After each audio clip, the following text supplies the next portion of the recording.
Why was the child welfare system created? The child welfare system was created to help every child have a safe and secure home life. This responsibility has been given to public child welfare agencies, but they cannot do it alone.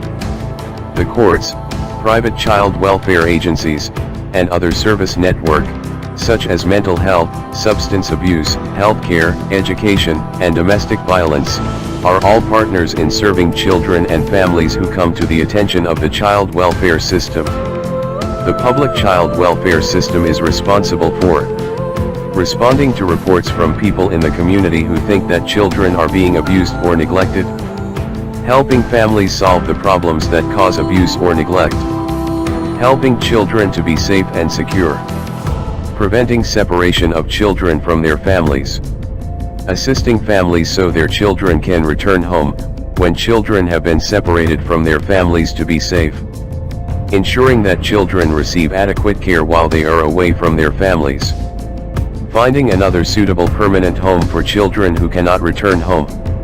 To accomplish these goals, the agency works with families to identify their strengths and needs. The agency helps families find the services and supports that they need. Can you tell me why the child welfare system should be involved with families? The major role of the child welfare system is to ensure the safety, permanency, and well-being of children.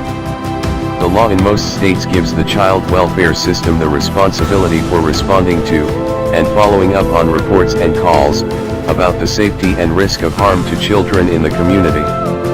If a child is not safe or has been harmed at home, the child welfare agency will provide services to ensure that the child is safe. It will also offer services to the family to help them if the child is at risk of harm.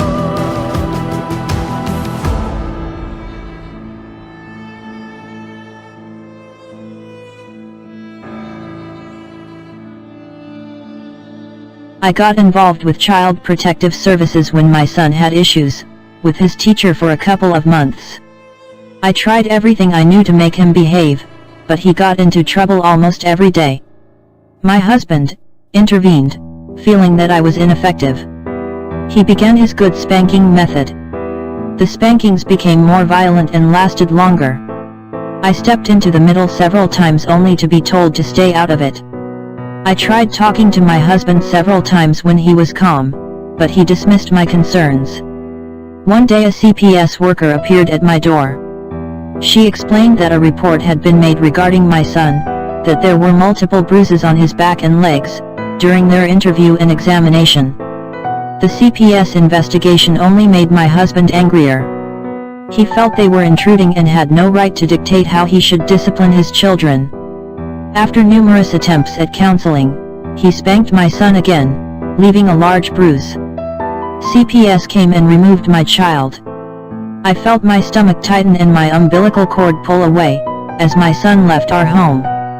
I cried in pain because they were doing something that I believed only God could do, take my son away from me. My husband was arrested and my son went into foster care. They explained that my son would remain in care until I could guarantee his safety. I was left with the choice of having my husband released so that he could go to work because I had no job, or having my son return home and leaving my husband in jail. When I chose to have my husband released from jail, I was accused of being a horrible mother by the judge. I have never felt so torn apart in my life, and did not know where to turn for help. All stories that involve child abuse and placement do not have sad endings. Often Child Protective Services interventions help families move to a better place. Certainly, the process is painful, long, and grueling. As I look back on the events that occurred, I know that I am a better mother and my children are better, for the time spent on fixing past wounds. These wounds were impeding my chance to be the good mother that I desperately want to be. Shortly after my son was placed into care, our caseworker offered the option of having a service called Family Reunification, as a method of returning my son home. We agreed to a 24-hour-a-week intervention, so that my son could come home.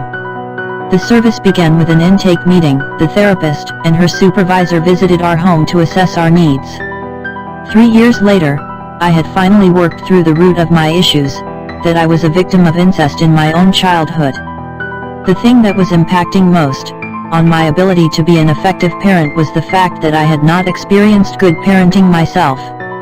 Having never been protected, I had no idea of how to protect my children. Having had a mother that ignored her husband's behavior, I learned to ignore my husband's behavior.